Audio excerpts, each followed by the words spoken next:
Buenas tardes, chicos. Solo esperamos a que se unan más compañeros. Mientras tanto, ya les dejé en el chat el link para la asistencia y el link de un pequeño video tutorial para saber cómo pasar asistencia, por si tienen alguna duda. Gracias.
¿Qué tal? Buenas tardes a todos.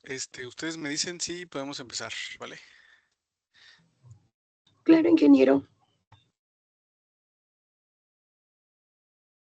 Ok, entonces, bueno, si gustan, comenzamos en lo que se conectan los demás compañeros con, no sé si alguien tenga algún comentario del paper de la SP del día 2, alguien que tenga ahí este, no sé, algo que quieran comentar, si les gustó, si no les gustó, algo, no sé, que hayan encontrado interesante en el documento.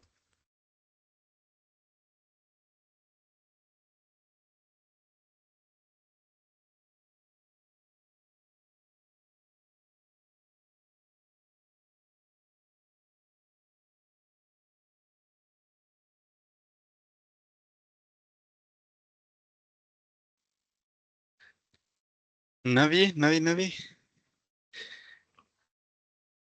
Bueno, entonces, bueno, si no hay comentarios, vamos a iniciar.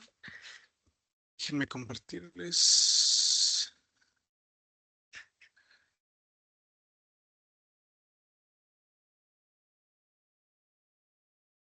Ok, vamos a iniciar la presentación del el día 3.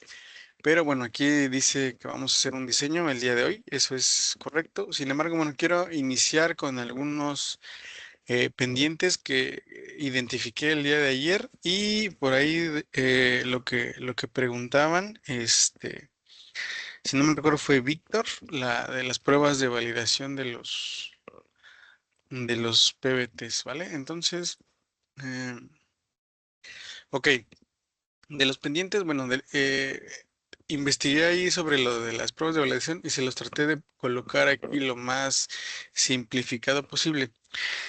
Como les comentaba ayer, estas pruebas de validación de PBT son estudios, bueno, son algunos cálculos que se realizan. A ver, voy a poner el puntero. Espera. Ok. Son algunos cálculos que se realizan a partir de los datos que yo tengo o que me da el laboratorio de mi análisis PBT, en donde yo voy en este caso, por ejemplo, que es el método de validación de la función y. Si se fijan, aquí viene la explicación más a detalle, pero realmente lo que tengo que hacer es sustituir los datos de mi experimento en la ecuación de la función y. Y bueno, aquí lo que busco es que esos datos tengan una linealidad, ¿vale? En el gráfico presión contra función y, bueno, que encuentren esa linealidad. Generalmente en los análisis PBT donde no hay alguna consistencia o no se realizó bien en el experimento, estos datos generalmente pueden venir desviados de la línea base. Entonces, bueno, eso ya me da una idea de que posiblemente el PBT no haya sido realizado correctamente. En el caso de este ejemplo que les presento, bueno, todos los puntos se ajustan perfectamente a la línea. Entonces podríamos decir que ese PBT pasa este método, ¿no? De la función Y. Pero bueno, hay otros más. También está validación por prueba de densidad, donde, bueno, aquí viene la ecuación. Entonces, lo que tenemos que observar aquí es que, como es la prueba de densidad, tenemos que ver que justamente la densidad medida con la densidad calculada se encuentre este, pues justo sobre la línea de 45 grados. Entonces, en este caso, o en el ejemplo, bueno, está sobre la línea eh, y aquí, si se fijan, tiene un valor de desviación, este ejemplo, 1.6%. Sin embargo, bueno, como el valor es muy bajo, se considera que la prueba está correcta, ¿no? Sin embargo, bueno, obviamente mientras tengamos un error más grande, este punto se desvíe gráficamente de la línea, bueno, eso también nos daría un PBT no representativo. La prueba de validación 3, que es la liberación diferencial por balance de masas. Aquí, si se fijan, aquí están los datos de presión, la RS medida y calculada, y me genera un porcentaje de error. ¿Vale? Entre estos dos datos. Entonces lo que busco es que primero que estos datos en la gráfica sean muy similares, que aquí pareciera ser que sí, y ya cuando lo grafico con respecto a un factor de desviación del valor, eh, esté dentro de esta franja en color azul, que es un error de más o menos el 5%. Entonces, mientras estos datos se encuentran dentro de la franja, también se considera que la prueba es satisfactoria. Y finalmente, la 4 es que le llaman prueba de desigualdad, donde, bueno, aquí vienen los factores, el factor de volumen a condiciones de presión de saturación, la delta P, el factor de volumen del gas, la relación de solubilidad. Aquí viene cada uno de los parámetros. Siempre se tiene que cumplir esta desigualdad. ¿vale? Entonces, al hacerlo, si se fijan aquí, a diferentes deltapes, pues me tiene que resultar siempre que se cumpla la desigualdad. Si se cumplen todos los puntos de presión, bueno, consideran que todos son correctos y a partir de eso podemos concluir, en este caso que el ejemplo pasó las 4 pruebas, podemos concluir que nuestro PBT es representativo. Vale, esto está un poco más enfocado no a pruebas de presión, sino más bien a análisis PBT y cómo saber si ese análisis PBT pues, fue realizado correctamente. ¿Algún comentario sobre este tema? Digo, como les comento, no es del curso, pero bueno, fue ahí algo que salió el día de ayer y pues tratamos de explicarlo y obviamente este material pues va a estar dentro del material que les voy a compartir para que lo tengan, ¿no? Disponible. Ok, bueno, si no hay comentarios, algo que estuve analizando el día de ayer y creo que estaba pendiente es que, no se los comenté, como habíamos visto ayer, al final del ingreso de datos, de hacer la extracción de la derivada, observarla en el gráfico log-log, ver que ajustara. El modelo matemático, ok, bueno, vimos que se ajustó, etcétera. Sin embargo, dado que nuestro principal método de análisis es ese gráfico log-log o donde se encuentra graficada la presión y la derivada de la presión, tenemos que ver cuál es el comportamiento de cada uno de los flujos que nosotros vamos a identificar y con los cuales podemos ver a partir de ese gráfico especializado log-log si nosotros tenemos un flujo radial, si nosotros encontramos una falla, si encontramos una frontera a presión constante, si encontramos un canal o una fractura, etcétera, ¿no? Entonces, para ello está la siguiente diapositiva. Eh, ok, nosotros vamos a tener en la gráfica de derivada de presión ciertas pendientes de esa derivada, no de la presión, que es la curva que está en la parte superior, sino de la derivada, que es la que está en la parte inferior. Entonces, no sé si recuerdan, a ver si ahorita ponemos algún ejemplo. Viene inicialmente el efecto de almacenamiento. A ver, me voy a ir a la siguiente y ahorita me regreso. Ok, aquí está. Ajá, este es el comportamiento, digamos, común del gráfico log-log, ¿no? Donde los puntos en color rojo es la presión y los puntos en color verde es la derivada de esa presión. Entonces, generalmente la mayoría de los pozos tienen un efecto de almacenamiento que se observa en los tiempos iniciales. ¿Sale? Entonces, como habíamos visto ayer, es el tiempo que se tarda en llenar el pozo. Entonces, todo este efecto es ese efecto de pozo, ¿vale? Esto no es interpretable porque aquí estoy viendo el comportamiento que sucede en el pozo. Yo lo que quiero ver es lo que sucede en el yacimiento. Pero bueno, este efecto de almacenamiento tiene una particularidad que la pendiente en este gráfico log-log es de 1. Es decir, que tiene aquí una pendiente de 45 grados. Ajá, entonces eso es el efecto de almacenamiento, 45 grados, pendiente unitaria le llaman, ¿no? Pendiente de 1. Posteriormente viene un cambio en esa derivada de presión y en este ejemplo, si se fijan, viene aquí una segunda pendiente. Esta segunda pendiente es negativa, ya no va en forma ascendente, ahora va en forma descendente, por eso es una pendiente negativa. Y en este caso no es a 45 grados, tiene un ángulo un poco menor. Entonces es una pendiente de menos un medio. Esa pendiente de menos un medio me está identificando, aquí viene en el ejemplo, un flujo esférico. Ese flujo esférico se va a presentar, por ejemplo, en casos donde yo tengo un intervalo productor muy grande, el cual yo le tuve que colocar una tubería de revestimiento y en el momento de poner a producir mi pozo, yo únicamente disparé una zona pequeña. ¿Vale? El flujo del yacimiento, pues obviamente viene, como tengo mi espesor que es muy grande, no sé, vamos a suponer 100 metros. pero yo nada más disparé 10.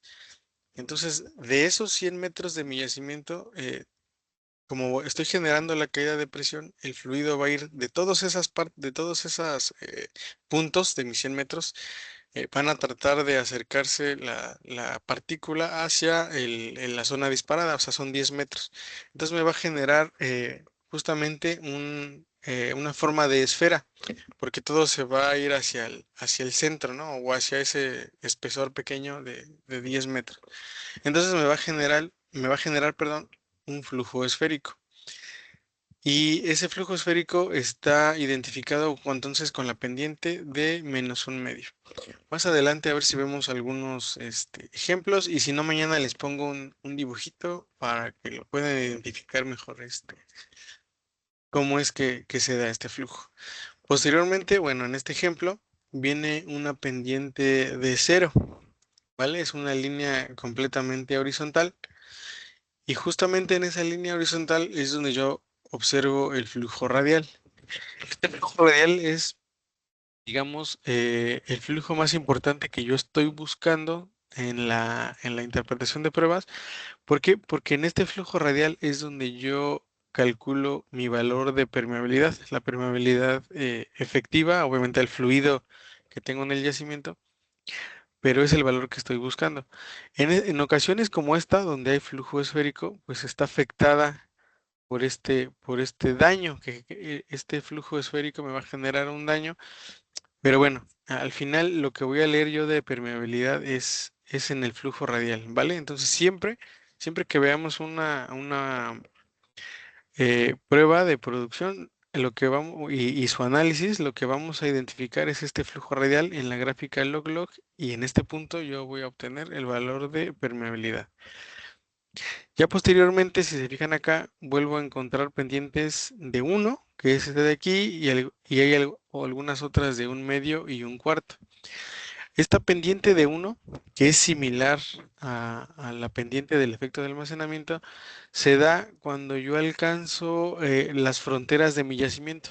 Es decir, si yo tuviera una prueba lo suficientemente larga en tiempo para encontrar yo todas las fronteras de mi yacimiento, voy a ver que la derivada de mi presión, o sea, mi curva verde en este caso, va a tener una pendiente justamente de 1.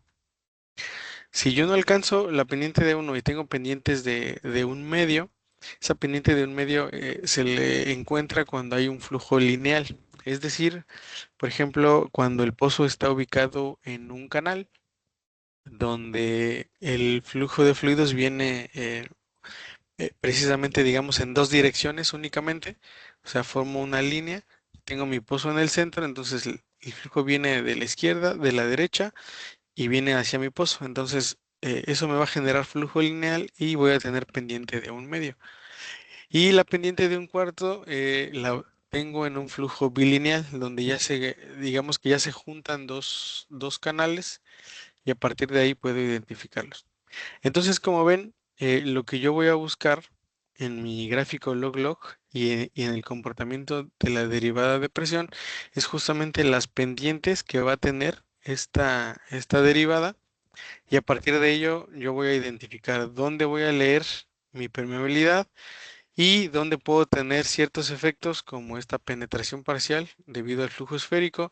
Si yo tengo pendientes aquí y si yo estoy produciendo a partir de un canal, si yo estoy produciendo en un yacimiento infinito, por ejemplo, si yo tengo alguna falla, todos esos comportamientos de, de frontera me van a generar aquí un cambio en esta derivada de presión y es como yo lo puedo identificar de manera visual.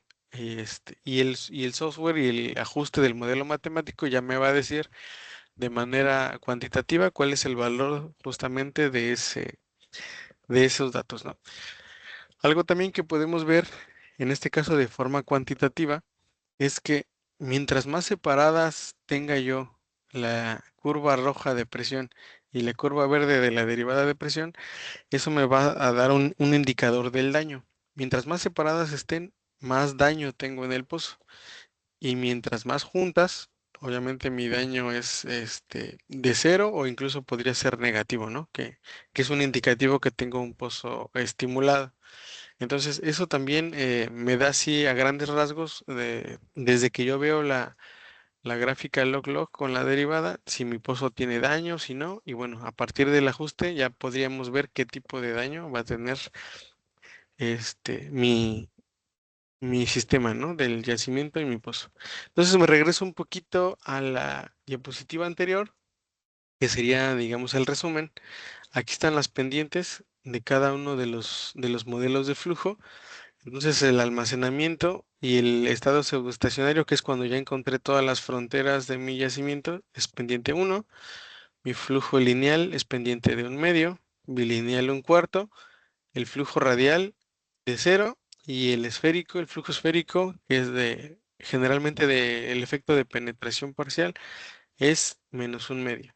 Y este sería el comportamiento de cada una, ¿vale? Un medio, un cuarto, radial, el esférico y, bueno, a 45 grados, pues es el pseudoestacionario. ¿De esto tienen alguna pregunta, algún comentario?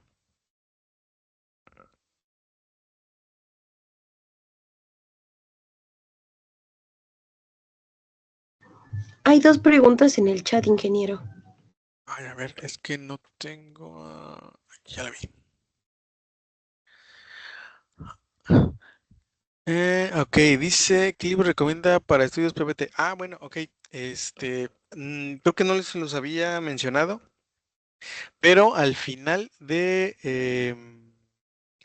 digo, aunado a este material que les voy a dejar, también les voy a compartir ahí con los compañeros, con Joana, con Brandon, con quien me esté apoyando el día viernes. Les voy a dejar algo de bibliografía.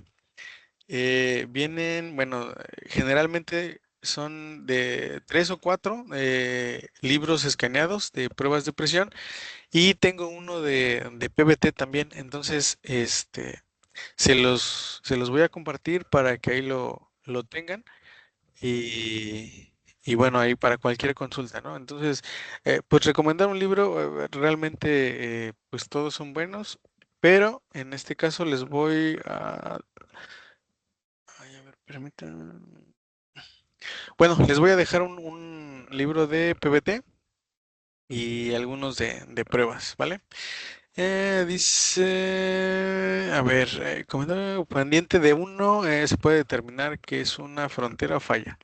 Mi pregunta es, ¿cómo puedo saber cuando es una falla conductiva o no? Ah, ok. Bueno, si es una falla sellante, es decir, que sea un límite, que sea un cambio de litología, que sea una intrusión salina, por ejemplo, algo que me impida el paso de mi disturbio de presión en el yacimiento, el comportamiento de la derivada va a tener una pendiente positiva, es decir, se va a levantar o se va a ir hacia arriba. ¿Vale? Si yo tengo una falla conductiva, por ejemplo, que sea una falla, pero me permita el flujo, digamos, como si mi yacimiento fuera homogéneo, es decir, si no se viera esa falla como tal, pues obviamente mi flujo radial se va a mantener de manera constante. O sea, no voy a tener ninguna alteración en mi comportamiento. Me voy a ir a la otra gráfica. Entonces yo vengo aquí en mi flujo radial y suponiendo que a medio flujo radial, no sé, mi geólogo está viendo una falla, pero el comportamiento de mi derivada no la ve, es decir, no hay ninguna alteración en podríamos decir que esa falla, a pesar de que esté ahí, se comporta como la misma parte del yacimiento homogéneo. O la otra es que pues esa falla no exista. Ajá.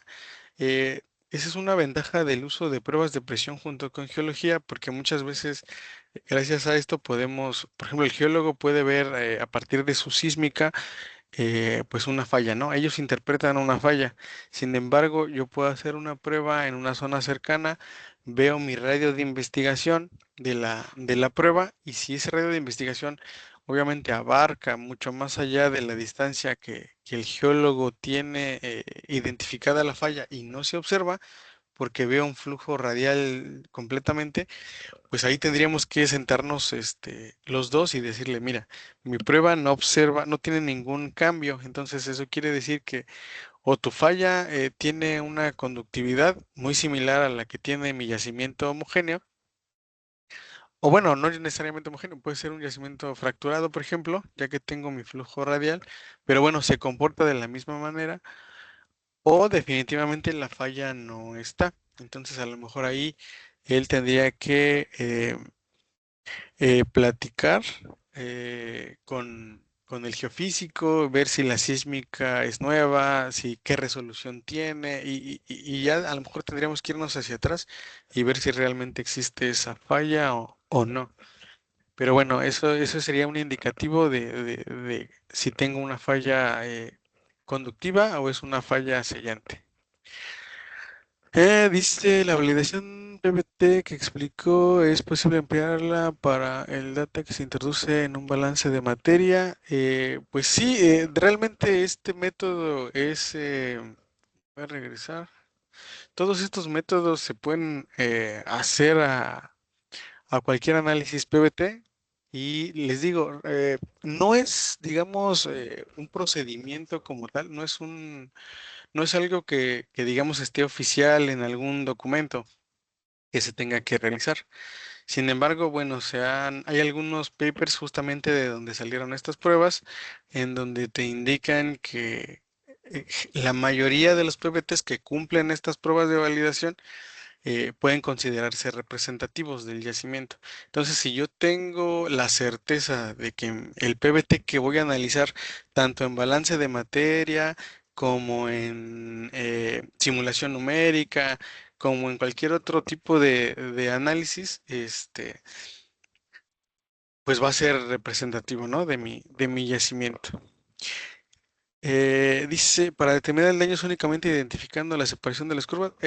Bueno, ese es un identificador visual y como les comentaba es de manera cualitativa. Es decir, simplemente cuando yo veo la derivada, eh, bueno, o la presión y su derivada y veo que la separación de las curvas es muy grande, yo puedo decir, ¿sabes qué? Ese pozo tiene daño. Lo que tengo que hacer o el siguiente paso va a ser realizar la interpretación de mi prueba, ver cuál es el daño ya de manera cuantitativa, ver el valor numérico y discretizar mi daño, es decir, dividir cuánto daño del que yo tengo es por penetración parcial, es por disparos, es por cementación, es por los diferentes pseudodaños que existen. Entonces, a partir de ahí, o bueno, o daño mecánico. Entonces, por ejemplo, si yo tengo un valor de daño de, no sé, ¿qué les gusta? 10, ¿no? Por poner un valor. Yo hago la interpretación y el software me dice, ¿sabes qué? O en mi análisis que hago me dice, de esos 10 unidades de daño, 5 son daño mecánico y 5 son de penetración parcial. Entonces, si yo propongo una estimulación, por ejemplo, podría quitar esas 5 unidades de daño de mi daño mecánico, pero la penetración parcial yo no la puedo disminuir con la estimulación porque esa, como les decía, está enfocada a los disparos. En todo caso, para quitar esa penetración, ese daño por penetración parcial, tendría yo que disparar mi yacimiento en una mayor extensión. Con eso reduzco ese tipo de daño. Entonces, realmente sí tengo que hacer el análisis o la interpretación de las pruebas, discretizar el daño y a partir de ahí, bueno, ya hacer la propuesta de qué le tengo que hacer a mi pozo para disminuir el daño en este caso y mejorar la productividad. Pero bueno, la separación es únicamente así de manera visual y saber yo rápidamente si tiene daño o no lo tiene. ¿Qué valor numérico de efecto de Bordelix se podría esperar en una falla no conductiva? Híjole, bueno, ahí sí va a depender de, por ejemplo, del modelo. A ver si podemos verlo aquí en el software. Hay hay un modelo que es justamente del Liquifold que utiliza Zafir. donde, bueno, es que les digo, dependería, ¿no? Y qué tipo de yacimiento tengas. Por ejemplo, si tienes una arena o un carbonato, pues es posible que te cambie ese valor. Entonces, ojalá y lo podamos ver, aunque sea así de rápido, ya cuando estemos de lleno en el software, ¿no? Dice, ¿qué pasa si no se observa el flujo radial? ¿Cómo se calculará la permeabilidad? Esa es buena pregunta. Si yo no observo flujo radial, por decir, me voy a regresar aquí.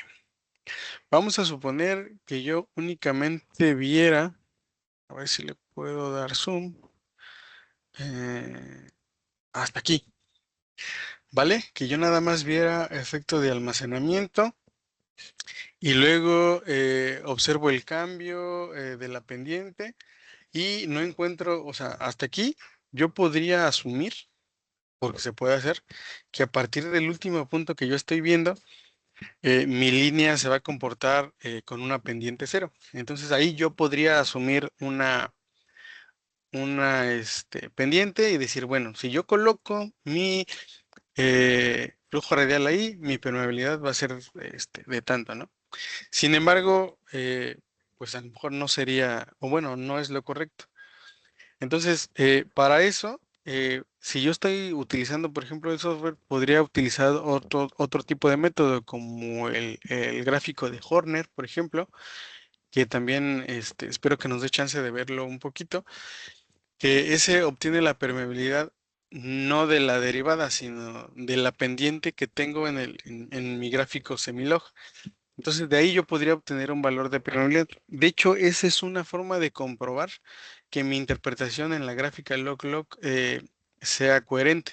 Si yo comparo mis datos del gráfico de Horner con el gráfico de log-log, y si la permeabilidad me varía, no sé, por decir algo, en 150 milidarcis y el otro me da 140, 135, pues bueno, entonces las permeabilidades andan en el orden, no hay mucha diferencia y bueno, a lo mejor me quedaría con la log-log, que es como que la más común y donde podría yo estar viendo ese flujo radial. Entonces eso es una forma de checarlo. Entonces, para ver la permeabilidad, en caso de yo no ver el flujo radial, pues habría otros métodos como el de Horner. Si en el Horner tampoco lo puedo ver, bueno, ahí a lo mejor ya estaríamos hablando de una prueba pues que no fue representativa, donde posiblemente le faltó más tiempo de cierre o más tiempo de producción. Y ahí tendríamos que ver cuál es el factor que falló en la ejecución de la prueba, el por qué no pudimos ver ese flujo radial. Ahorita vamos a ver el diseño de una prueba y van a ver si yo le empiezo a modificar los datos de entrada en mi diseño, vamos a ver que en algunas ocasiones sí alcanzo a ver flujo radial, en otras no. Es ahí donde yo como diseñador de pruebas tendría que decirle a mi superior, donde por ejemplo si yo tengo un daño muy bajo voy a necesitar un tiempo de cierre muy largo, pero muchas veces no te dejan cerrar los pozos. Entonces yo tendría que decirle ahí a mi jefe, mira, ¿sabes qué? Para yo realmente observar el flujo radial donde tengo una pendiente cero en mi gráfico log-log, necesito, no sé, por decir un valor, 50 horas, ¿no?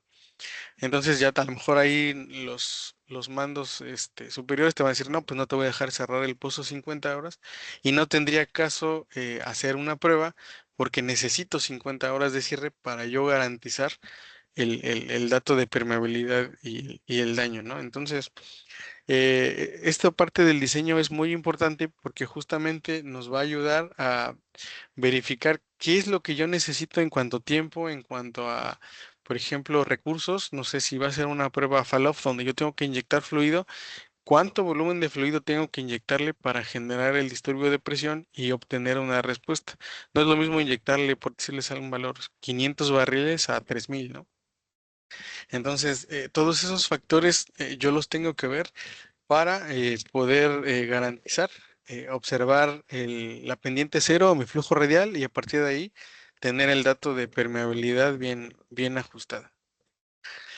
Entonces, bueno, aquí en el material que les voy a dar, yo les había puesto un ejemplo de cómo diseñar una curva Faloff, ¿vale? Y aquí vienen pues los datos que yo le tendría que ingresar al software, pero En vez de hacer eso, lo vamos a hacer directamente en el software y a ver si podemos participar todos, dando datos, ¿vale? Nada más me confirman si siguen viendo mi pantalla, porque ahí le cambié un poquito. Sí, sí se sigue viendo. Sí se ve. Ah, ok, vale. Ok, entonces, bueno, como veíamos las pantallas el día de ayer, aquí está la suite de capa. Vamos a abrir el Zafir.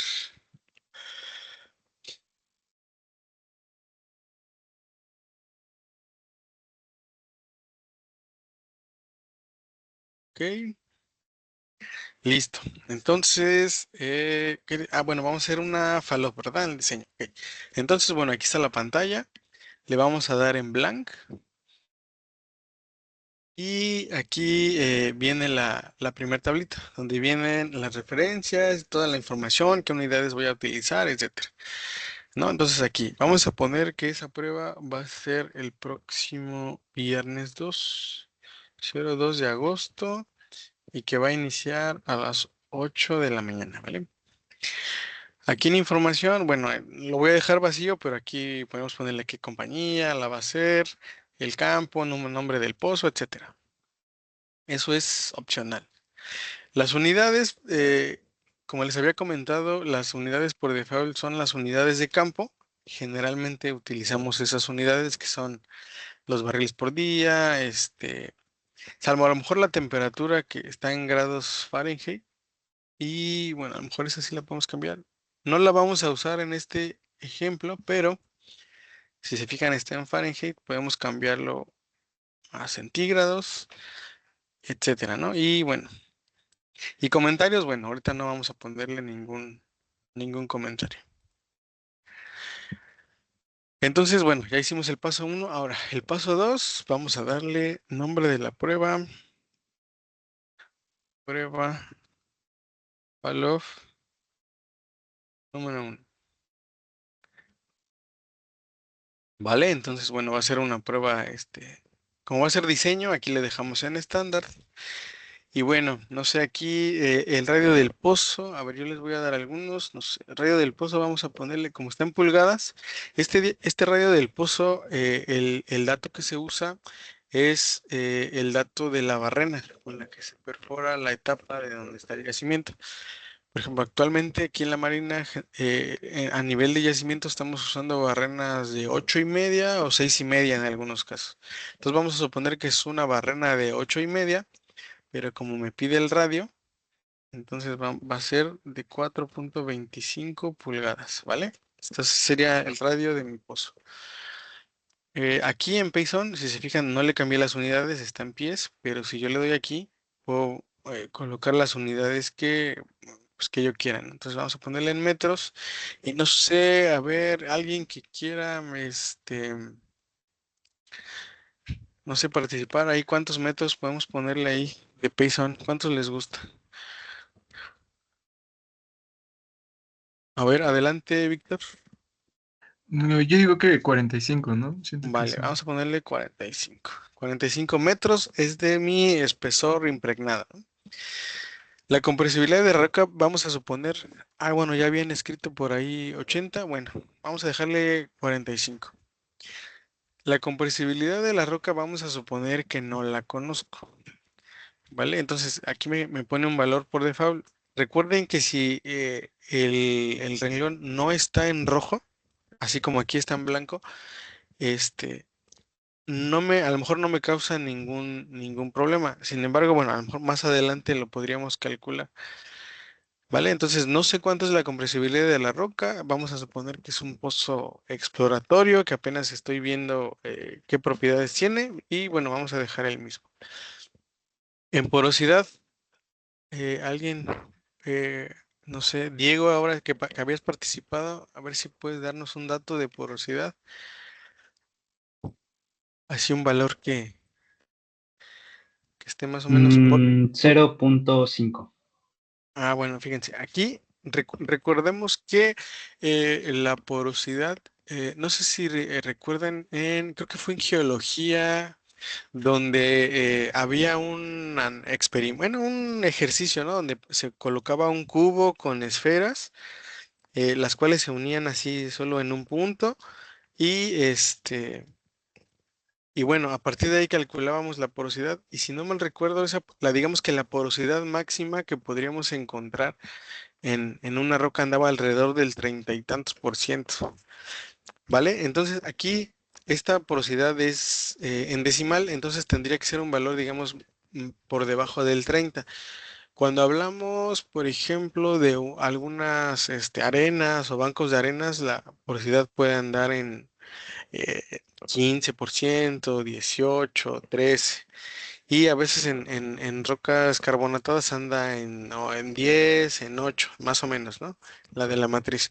Vamos a usar el 18% que escribió Diego Romero en el chat, ¿vale?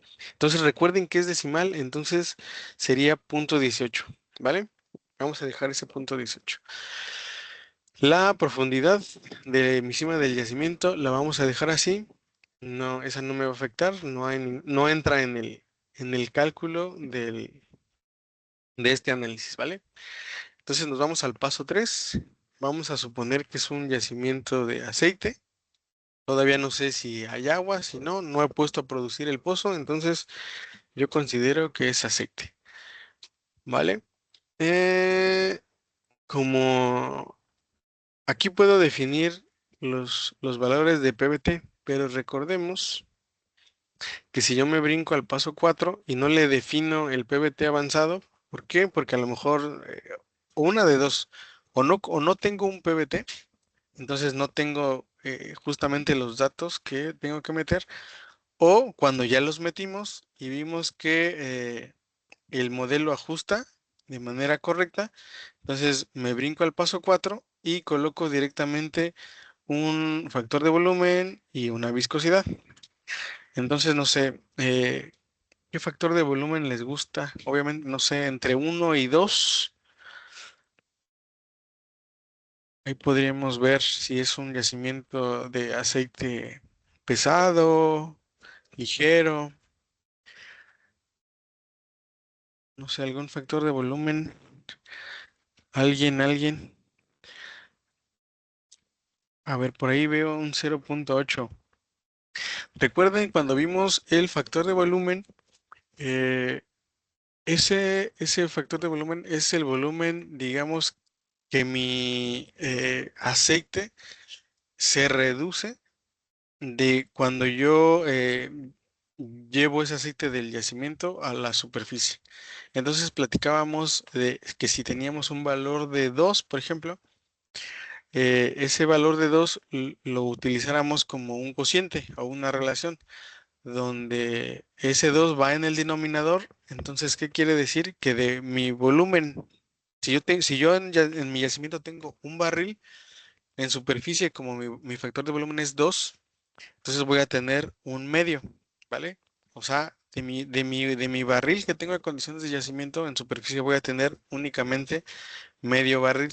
Entonces, si yo colocara, por ejemplo, un factor de volumen de 0.8, quiere decir que voy a tener un volumen mayor en superficie que en el yacimiento. Y eso no sucede. Entonces, mi factor de volumen eh, generalmente anda entre 1 y 2. Puede ser mayor a 2, dependiendo del tipo de aceite. Si ya es muy, muy, muy ligero, hablándoles de más de 40 grados API, podríamos tener factores de volumen probablemente mayores a 2.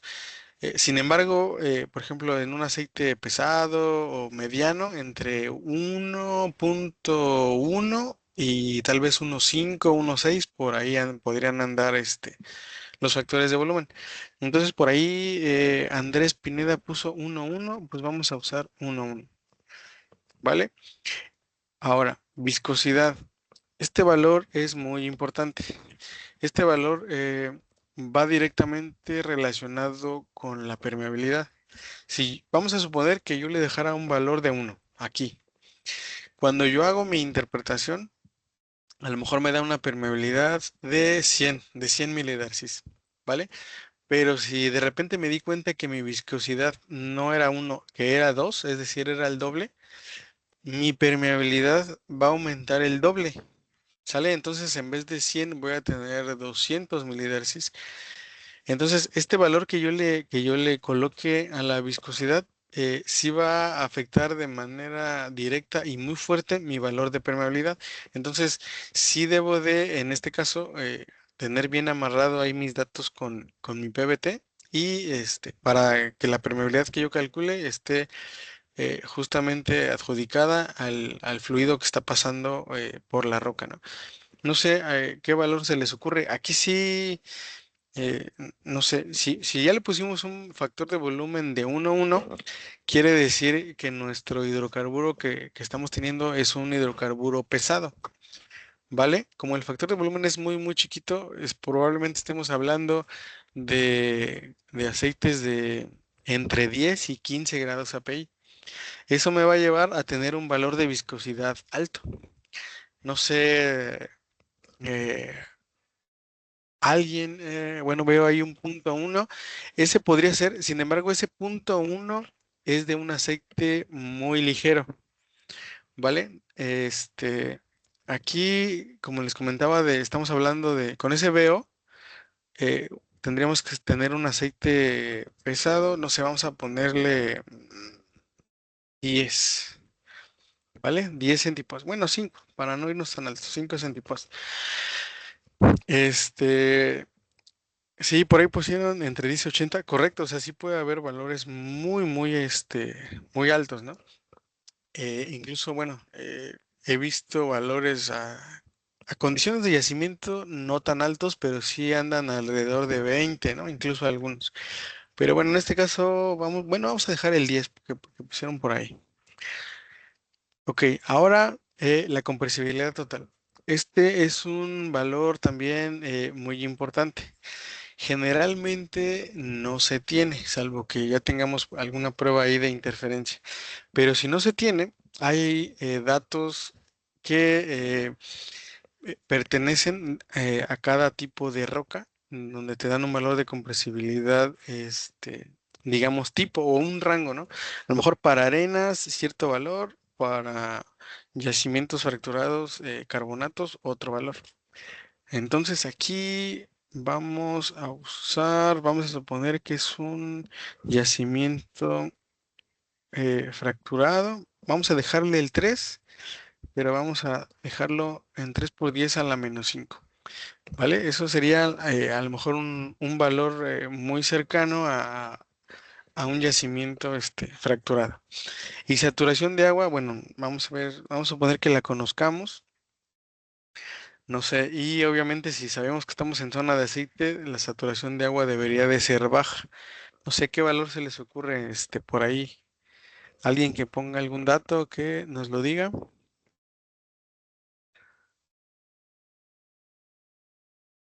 ¿Podría ser del 10%?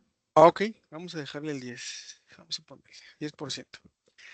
Vale, entonces le vamos a dar siguiente, y aquí ya tenemos los datos. Siguiente, bueno, como les comentaba, el paso 5 es en caso de que yo tenga un modelo en Ruby, eh, podríamos traer la información. No tenemos, le damos siguiente. Y aquí, obviamente, yo no sé si mi yacimiento tiene almacenamiento constante o variable, no sé si tengo si es fracturado, si no, si tengo doble porosidad, no sé cómo se va a comportar mi yacimiento. Entonces, generalmente, lo ideal es dejarlo así. Almacenamiento constante, modelo de pozo radial y yacimiento infinito y, bueno, sin frontera, ¿no?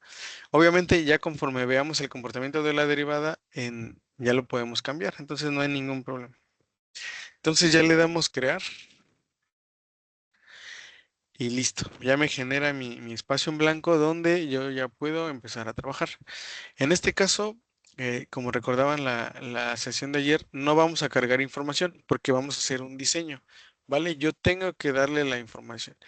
Para hacer el diseño, en vez de irme a análisis, porque no voy a hacer ningún análisis por el momento, me voy a herramientas adicionales.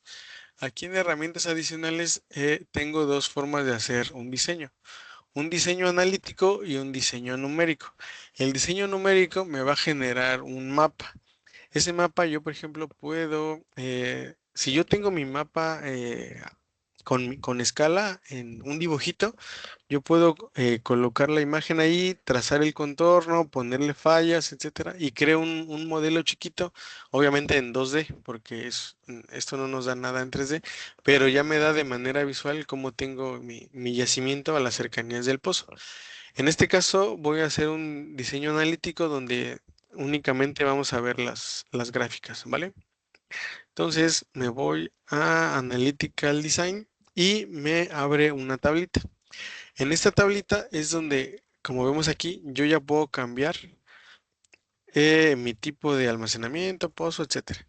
Y estos datos que están a la derecha, si se fijan bien, el almacenamiento, daño, presión inicial, transmisibilidad, permeabilidad, el espesor, porosidad, compresibilidad total.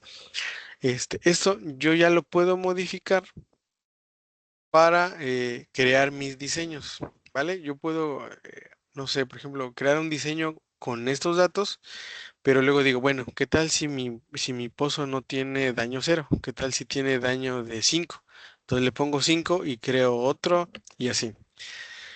Entonces, bueno, antes de moverle a esta parte, nosotros tenemos que, como es un diseño, necesitamos ver qué es lo que necesitamos hacer. ¿Vale? Aquí me voy a regresar un poquito a la presentación. Es que está en modo. A ver. Lo voy a minimizar. Bueno, en la presentación, como vimos, por ahí les comentaba, era una prueba Faloff porque tiene una particularidad que como yo voy a inyectar fluido, tengo que meterle los gastos negativos. Entonces, si les parece bien, vamos a seguir ese ejemplo para que el que cuando lo tengan ustedes en el material, más o menos sea algo similar, ¿vale? Entonces, bueno, antes de modificar los datos de mi pozo y mi yacimiento, si tengo fronteras, si mi yacimiento es infinito y todo eso, vamos a crear nuestra historia de gasto. Entonces, yo me voy a historia y me abre, aquí dice mi Test Design History.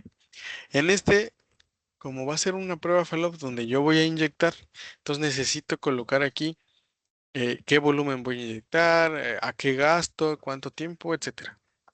Entonces, en el ejemplo de las diapositivas, les mencionaba, por ejemplo, que, y es una limitación que tenemos aquí en la región marina, muchas veces cuando queremos inyectar al pozo, necesitamos un barco que esté ahí a un lado de la plataforma, porque las plataformas muchas veces no tienen el volumen que nosotros solicitamos en las pruebas. Entonces tenemos que tener el barco ahí a un lado a disposición para que desde el barco bombeemos el fluido y lo inyectemos directo al pozo. Entonces, por ejemplo, en el ejemplo dice que necesitamos un barco y se va a inyectar, si no mal recuerdo, creo que eran 7 barriles por día. Entonces, lo que tenemos que hacer aquí en los gastos es crear una historia de cómo voy a inyectar yo. Generalmente lo que se hace primero cuando se va a hacer un análisis es que mi presión esté estabilizada. Entonces, a mí lo que me gusta hacer en los diseños, igual que cuando hago una interpretación, es dejar un periodo de estabilización del pozo donde va a estar estático y a partir de ahí ahora sí iniciar ya sea la inyección o la producción del pozo.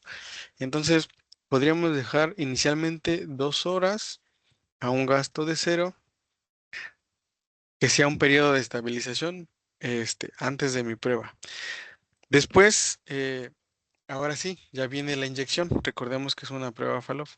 Vamos a suponer que yo tengo disponibilidad de inyectar durante 4 horas. Entonces le ponemos 4 horas. Ahora, yo tengo que poner a qué gasto. Como es inyección, tiene que ser valor negativo.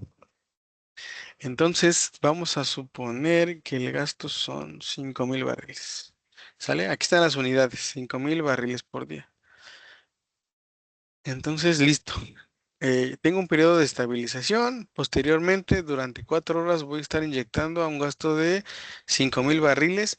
Y después, lo que yo voy a analizar en la prueba Faloff, pues es el proceso de restauración.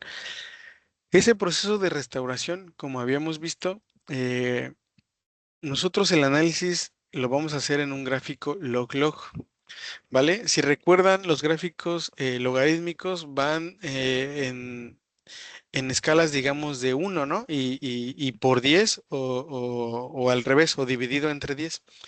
Entonces, lo ideal o un consejo o un tip que les comento es que cuando hagamos un diseño, al menos le demos 10 horas de cierre. ¿Por qué? Porque eso me va a ayudar a ver desde el tiempo en que empieza a registrar hasta el ciclo logarítmico del 10. ¿Sale? Después del 10, para ver el siguiente ciclo logarítmico, como es por 10, pues tendrían que ser 100 horas. Pero 100 horas ya es mucho tiempo. Ese mucho tiempo le estoy hablando de tiempo de nosotros, de la región marina, donde, como les comentaba, muchas veces no nos dejan cerrar pozos. Entonces, 10 horas ha sido un tiempo considerable y vemos ese ciclo logarítmico.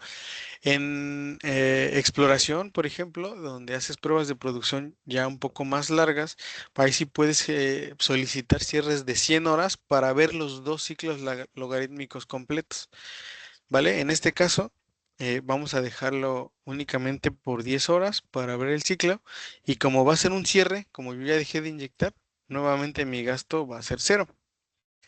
Ya que tengo los gastos colocados, le voy a dar OK y listo. Entonces ahora, si se fijan aquí ya me activa el botón de generar, ¿sale? ¿Por qué? Porque yo ya tengo mi historia y ya tengo aquí ciertos datos con los cuales generar un modelo. Es más, vamos a dejarlo así. Vamos a generar este modelo y aquí está. Voy a maximizar la ventana. Entonces, si se fijan, en la parte de abajo, que es gasto, me está generando justo los datos que yo metí. 2 horas a un gasto cero, que es mi periodo de estabilización. Entonces, mi presión está estabilizada, ¿vale? Está estabilizada en 5000 porque fue mi dato de entrada, fue lo que yo, o lo que tenía por default el software, ¿no? Después yo aumento mi gasto de inyección hasta menos 5000 barriles durante 4 horas, ajá, de la hora 2 a la hora 6. ¿Qué va a hacer mi presión? Pues obviamente va a incrementar hasta este punto. Y después, bueno, yo cierro el pozo durante 10 horas, gasto cero de mi hora 6 a mi hora 16 y mi presión va a este, generar aquí una estabilización y este es el periodo que yo voy a analizar. Entonces, bueno, esto es, digamos que lo que me hizo el software es generar a partir del gasto y de los datos de entrada un comportamiento de presión. Ya que yo tengo esto, le voy a dar en extract como si fuera yo a analizar la prueba. Le voy a dar OK. Y bueno, entonces, si se fijan aquí, ya me da una gráfica log-log donde yo ya empiezo a ver cierto comportamiento. Esta voy a maximizar. Estas dos líneas punteadas me representan dos cosas. Esta, como vimos inicialmente en el ejemplo, es el efecto de almacenamiento, ¿vale? Pendiente unitaria o pendiente de 1. Aquí está este periodo que si se fijan es muy largo. Ajá. Aquí yo le di únicamente 10 horas de cierre y vean aquí está esta pendiente de la unitaria a cambiar hacia esta zona me la está dando casi como hasta la punto 1, punto 2, punto 3, punto 4 horas más o menos. O sea, más de 20 minutos. Entonces está tardando mucho en alcanzar este flujo radial. De hecho aquí, si se fijan, en la línea punteada ahora en forma horizontal, me trata de identificar el flujo radial.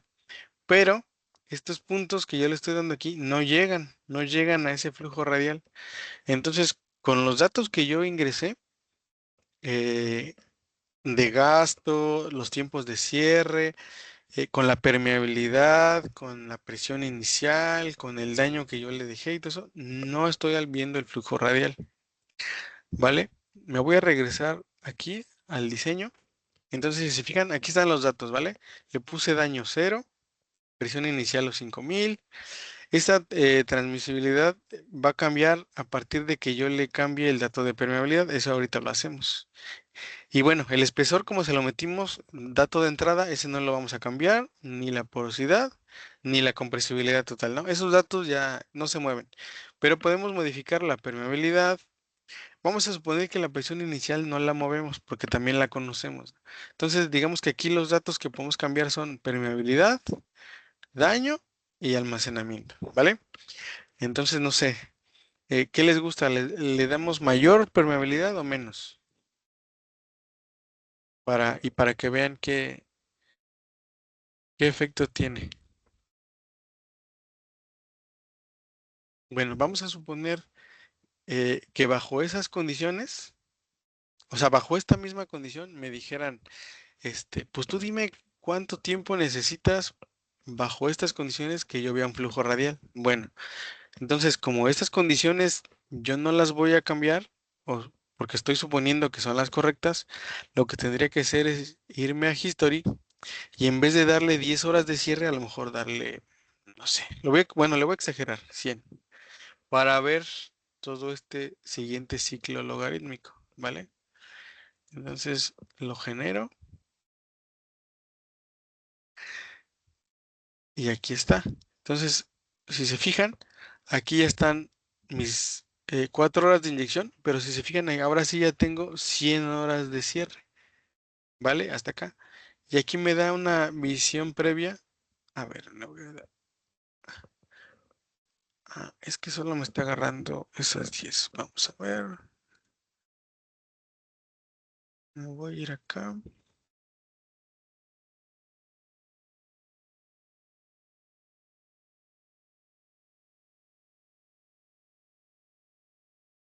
Ok, es que solo me está agarrando esas 10 horas. Entonces, ajá, ese punto está bien. Ok, muy bien.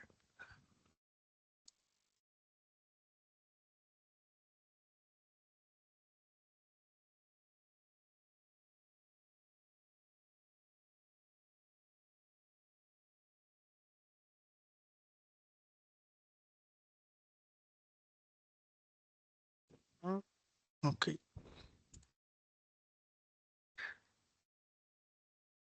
me sigue dando las 10. Vamos a ver.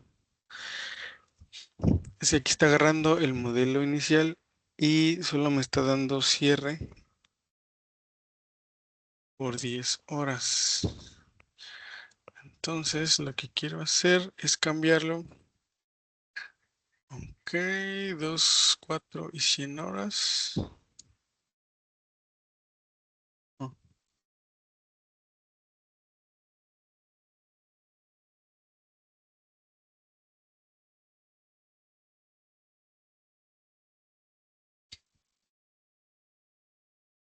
no sé por qué no me está tomando las 10, pero bueno, ahorita checamos eso. Lo que podemos ok. Lo que podemos ir viendo mientras en lo que checo esa parte es ver, por ejemplo, qué pasa si yo cambio el daño. No sé. Por ejemplo, vamos a estimular el pozo, vamos a darle -5.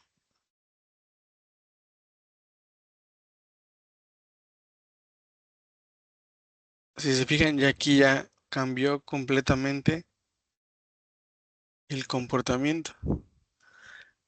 ¿Vale? Yo tengo un pozo estimulado y mi flujo radial debería estar por acá arriba. Entonces aquí también necesitaría ahí modificar mi tiempo. Ajá, entonces, no sé, ahora vamos a darle más daño, 20. En vez de que sea negativo, que sea un pozo estimulado, que sea ahora un pozo dañado, con 20. Entonces, si se fijan, a mayor daño, no, yo no paso de ver el almacenamiento, ¿sale? Me quedo en almacenamiento y aquí me quedé. Ya no pude ver más.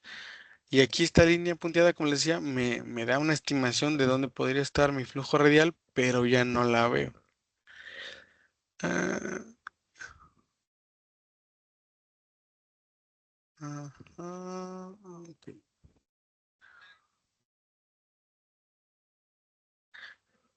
¿Qué más? Si le pongo, por ejemplo, 5 y yo le cambio a mi permeabilidad que tiene 33 milidarcis, le pongo 200.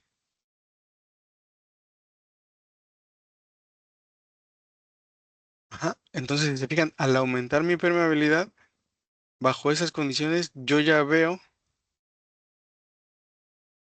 aquí el flujo radial.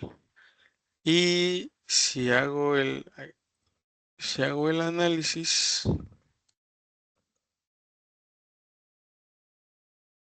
del modelo matemático,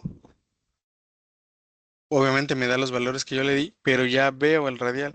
Entonces, si se fijan en el diseño, va a depender completamente de los valores que yo le, que yo le coloque. Ahora, el almacenamiento estaba en punto 1, eso no lo hemos modificado. Si yo lo hago muy bajo, suponiendo que yo tuviera un cierre en el fondo, como lo habíamos comentado ayer, ajá, 1 por 10 a la menos 4.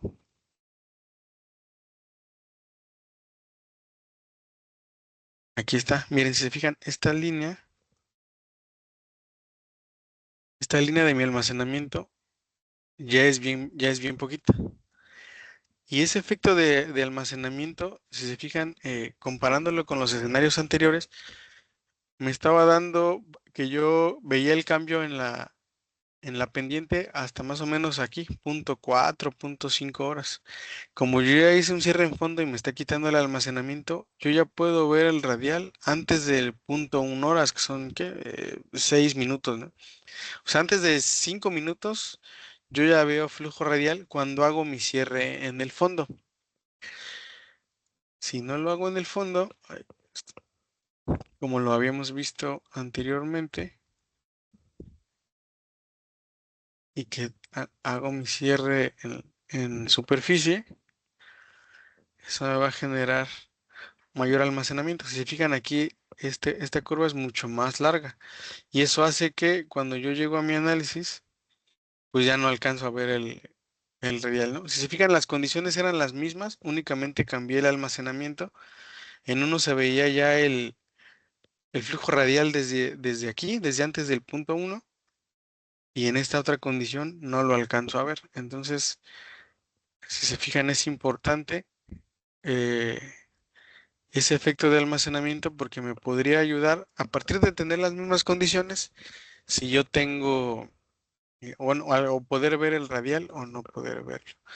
Ya nada más déjenme ver cómo aumentarle para que me lleve hasta el 100. A ver.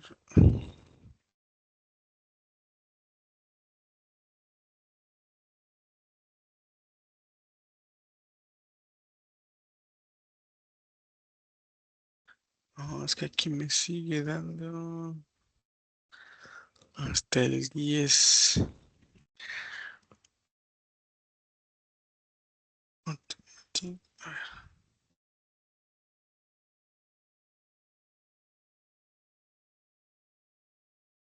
Ok.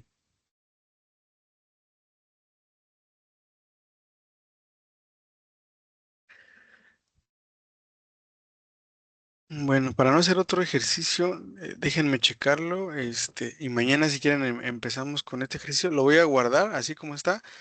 Ya nada más recorreríamos el tiempo hasta 100 bajo las condiciones que habíamos visto inicialmente para ver cuánto tiempo tardaríamos o cuánto necesitamos de tiempo de cierre con las condiciones iniciales para ver el radial, ¿no?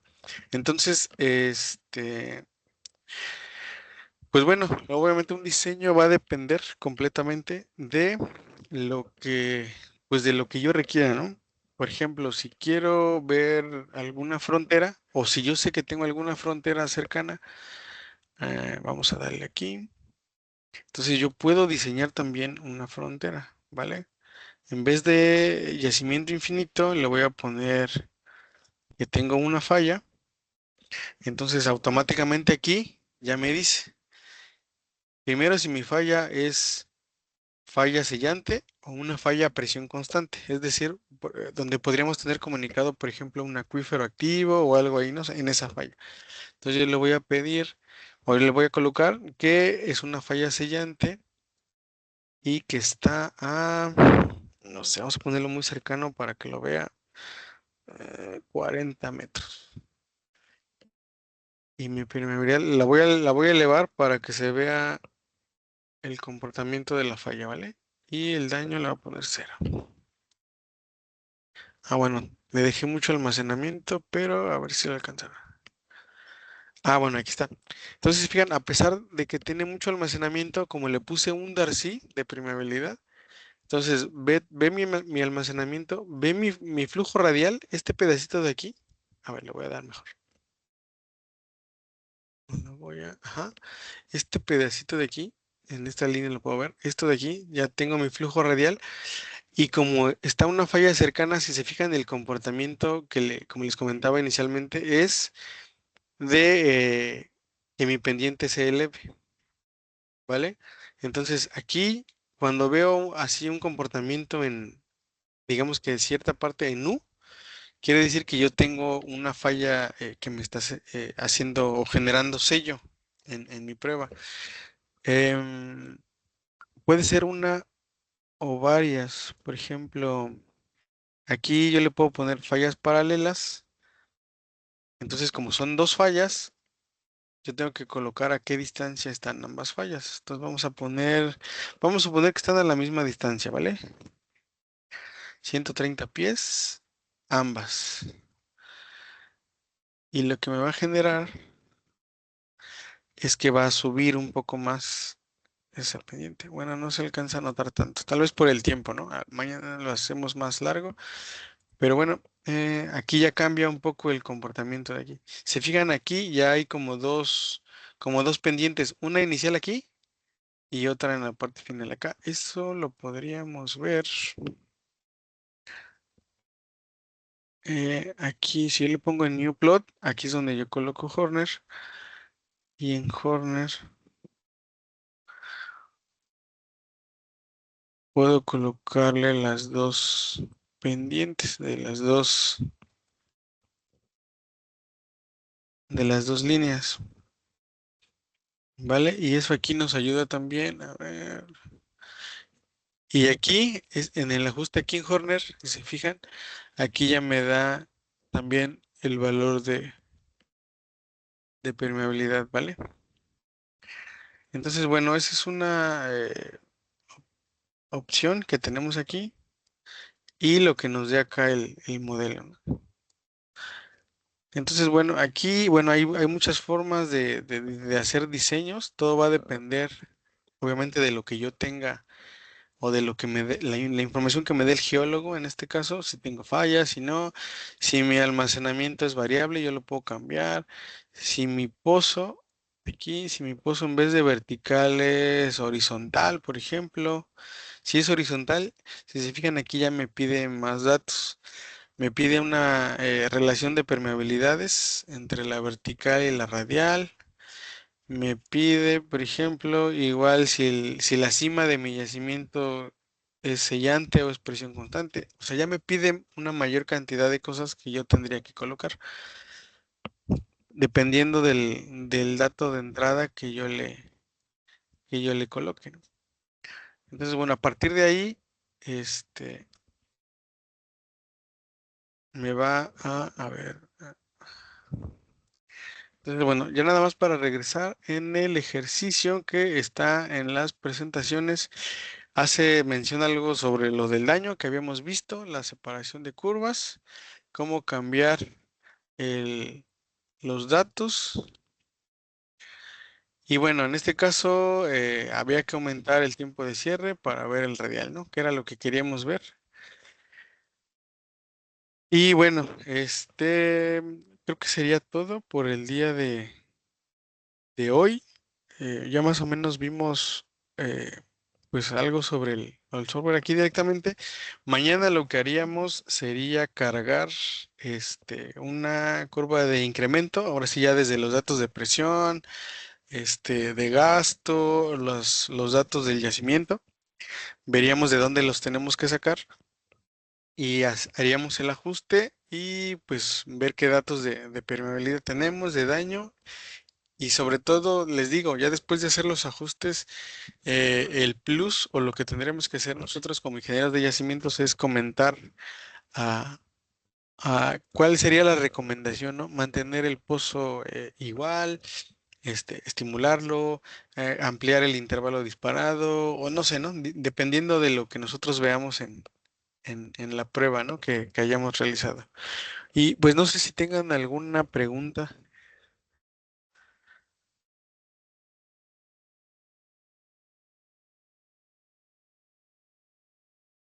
Buenas tardes. ¿Hay alguna manera de acceder al software, o sea, aunque sea a modo prueba, para poder practicar con los datos que nos proporcionó ahora o con lo que hemos visto?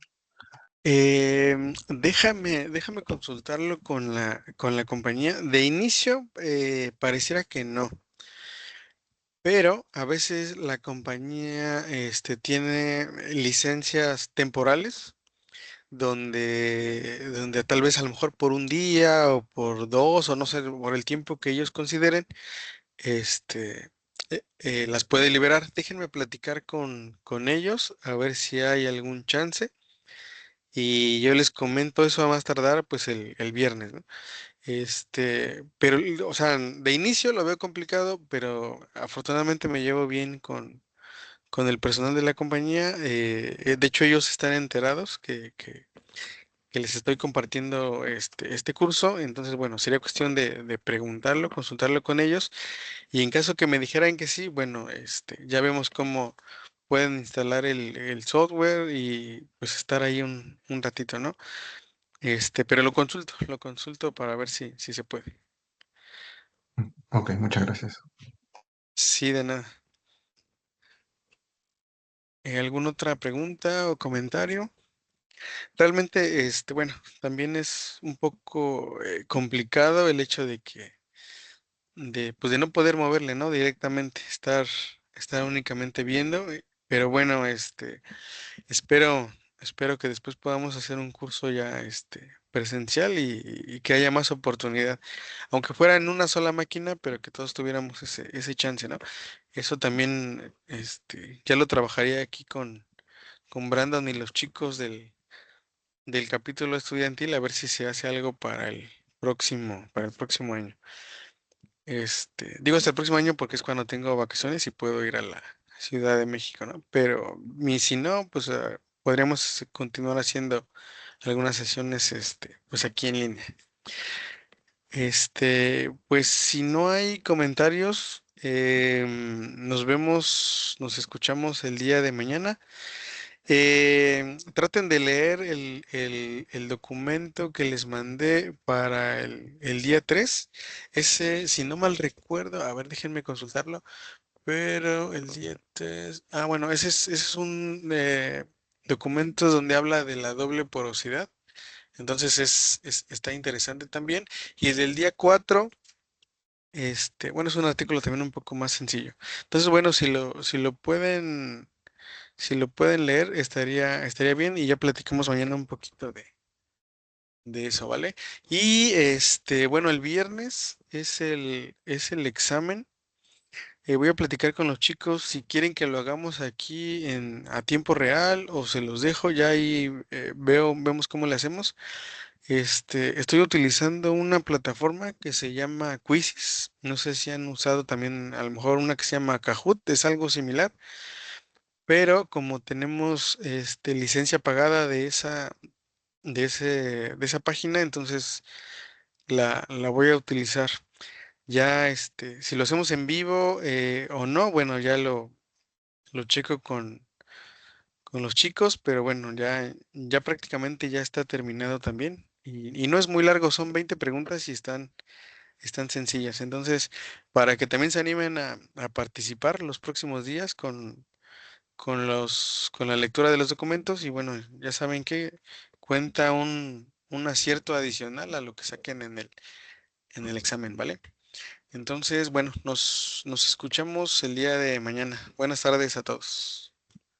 Buenas tardes, ingeniero. Chicos, les envié nuevamente el link para que pasen su asistencia y preguntaban aquí por el chat que dónde van a consultar las grabaciones. Las grabaciones van a estar en nuestro canal de YouTube.